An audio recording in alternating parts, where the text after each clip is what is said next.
En el video anterior, vimos que las señales que envían los sensores a través del sistema nervioso no necesariamente se traducen en dolor. Todo depende de lo que decide el cerebro, ¿verdad? Ahora, las señales que envía el cuerpo son muy importantes, evidentemente, pero es el significado que les da el cerebro lo que realmente cuenta.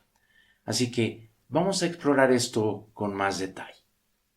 Para decidir si genera dolor o no, el cerebro considera numerosos factores, y uno de ellos son las experiencias que has tenido. Cuando los sensores mandan señales de que algo pasó en tu cuerpo, el cerebro busca información relevante en la memoria de eventos anteriores o similares.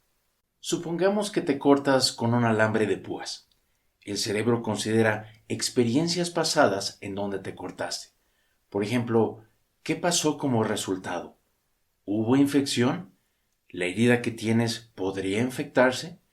¿Cuándo fue la última inyección de tétanos que tuviste? Te comparto lo que me pasó hace un año. Tratando de levantar una caja muy pesada, me desgarré la rodilla izquierda. Fue bastante serio, pero afortunadamente me recuperé muy bien sin necesidad de cirugía. Pero ahora en día, con cualquier molestia o dolor que surja en esta parte, inmediatamente mi atención se va ahí. Y aparecen pensamientos de, ay no, ¿no? Pero esto es nada más en esta rodilla. En la otra no hay problema, porque está la memoria de lo que pasó acá. ¿De acuerdo? Lo que sabes, los conceptos y creencias que tienes, es otro elemento muy importante que el cerebro considera. Por ejemplo, supongamos que te haces una resonancia magnética y el reporte indica que tienes una hernia discal y degeneración de la columna. Ahora, ¿qué es lo más probable que pase? Pues que te preocupes de ahora en adelante por cada sensación extraña, por cada molestia que tengas en la espalda y que piensas, ¡ah! La hernia. Ahora, es muy importante que sepas esto. Un estudio publicado en el New England Journal of Medicine encontró que el 64% de las personas sin dolor de espalda tienen abultamientos, protrusiones, hernias o degeneración de los discos.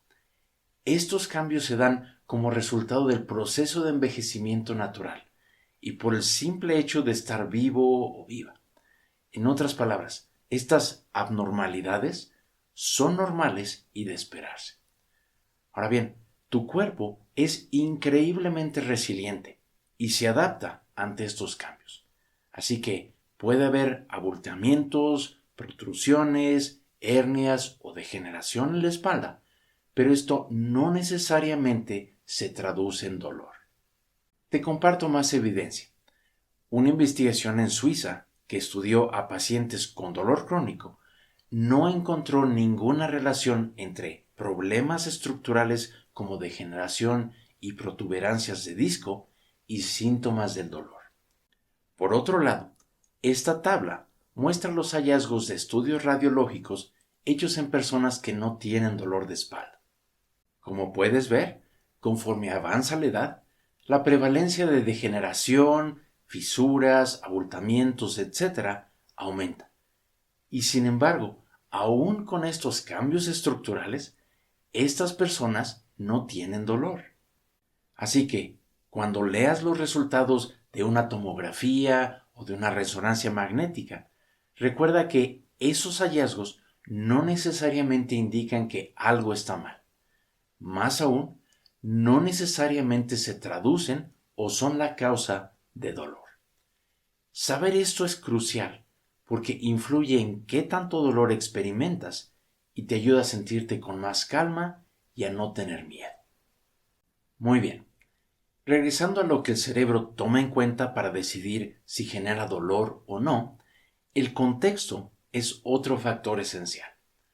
Por ejemplo, en un estudio que se llevó a cabo en una universidad en Texas, los investigadores colocaron electrodos en la cabeza de los participantes. Les dijeron que una máquina iba a enviar una corriente eléctrica a través de esos electrodos y les iba a provocar un dolor de cabeza temporal. Pero Similar al estudio en Alemania, todo fue una artimaña. La máquina no hacía absolutamente nada. Para convencer a los participantes, arriba de la máquina, los investigadores pusieron un anuncio con letras muy grandes que decía generador de shocks. Y a la hora de prender la máquina, una bocina emitía un ruido como si la máquina estuviera operando. ¿Y qué fue lo que pasó? Pues buena parte de los participantes experimentaron dolor. En otras palabras, el contexto en el cual estaban los participantes prendió las alarmas en el cerebro y se generó dolor. En otro estudio, los investigadores tocaron la parte posterior de la mano de los participantes con una sonda muy fría. La sonda estaba a una temperatura de menos 20 grados centígrados, así que los científicos tocaban la mano de los participantes con la sonda por un momento nada más. Ahora, la temperatura de la sonda siempre fue la misma, pero a los participantes les dijeron que podía variar. Y al momento de aplicar la sonda veían una luz roja o una luz azul. Se encontró que cuando los participantes veían la luz roja, la cual tendemos a asociar con peligro, reportaron más dolor. Y cuando veían la luz azul, la cual asociamos con seguridad, los participantes reportaron menos dolor, aun cuando la temperatura de la sonda era exactamente la misma. Así que el contexto, en este caso una luz roja o una luz azul, influye en la consideración que hace el cerebro para generar dolor. Otro factor es tu estado emocional. Y en este respecto, el miedo es una emoción particularmente importante. ¿Por qué? Porque cuando sentimos miedo, esa es una indicación para el cerebro de que hay peligro. Y como resultado, el cerebro puede generar dolor. Ahora, el miedo puede ser sobre diferentes cosas. No necesariamente tiene que ser miedo al dolor en sí. Puede ser miedo a no recuperarte, a lo que pensarán los demás, a quedar permanentemente discapacitado, a perder tu trabajo, a no poder hacer las mismas cosas que antes, etc. A lo mejor estás pensando, pero yo no tengo miedo. O a lo mejor esa palabra no te gusta. Así que puedes reemplazar miedo con alarma. ¿De acuerdo? Entonces, cualquier sentimiento o emoción, ya sea miedo, preocupación, angustia, desesperación, impotencia, enojo, como por ejemplo maldito dolor, o de resentimiento, como por ejemplo, porque a mí fue la culpa de ese idiota que se pasó el semáforo y me chocó, o de tristeza, depresión, estrés, etc. Cualquiera de estos estados emocionales contribuye a mantener un estado de alarma interno, y ante ello es más probable que el cerebro genere dolor. Un aspecto que influye mucho también es la personalidad. Por ejemplo, una persona que tiende a ser perfeccionista, o que tiene mucho estrés en su vida, o que trata de complacer a los demás todo el tiempo a costa de sí misma, el estado interno de esa persona no es de calma, ¿verdad? Sino de agitación, de estrés, de tensión. Y para el cerebro, eso es peligro. Y finalmente, cuando una persona ha pasado por condiciones de abuso, negligencia, trauma, situaciones familiares muy demandantes, etc., aunque esto haya sido hace muchos años, pues suele dejar como resultado un estado interno de hipervigilancia constante. Y como resultado, el cerebro es más propenso a detonar dolor en el cuerpo. Otro aspecto muy importante que influye en la decisión que toma el cerebro para generar dolor o no es la parte social ambiental.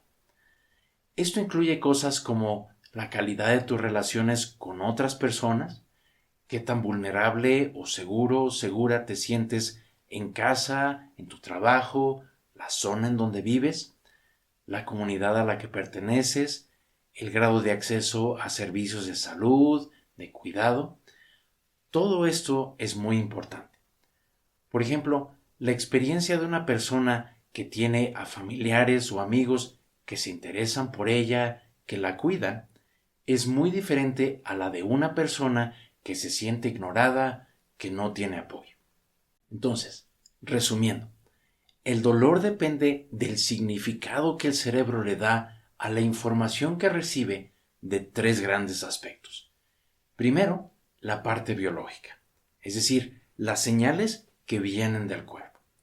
Segundo, la parte psicológica, que incluye la memoria, lo que sabes, tus creencias, estado emocional, nivel de estrés, personalidad, las adversidades que has enfrentado, etc. Y tercero, la parte social, ambiental.